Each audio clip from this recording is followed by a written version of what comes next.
Mana bu. Aha. Samar ülkesi. Vali yolunda.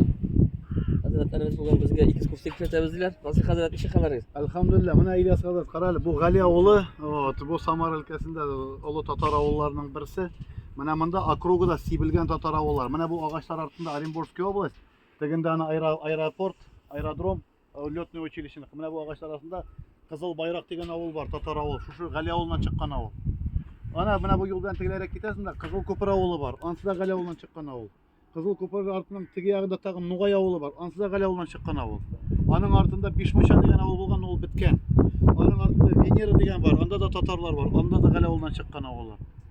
Mana mında hazır qara, Şulpan mahallesinin mana manarası ko'rinadi. Eng birinchisi bo'ldi endi. Ol eng yangi masjid bizning.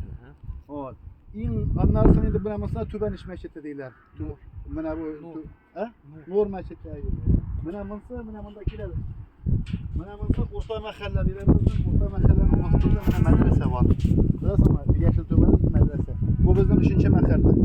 4-mahalla Yo'g'arish mahallasi deydilar. Onun manarasını keskenler Sovetlar Soyuzu vaqtida onu Sovetlar Soyuzu bitiyor bilan ko'tarib qo'ydilar.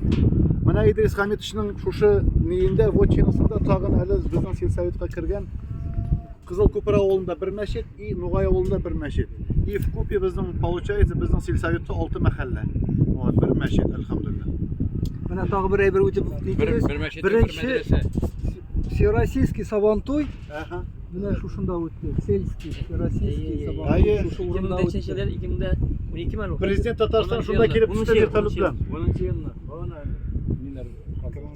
Mingda kelgan eman-da, mingda kelgan. Ay.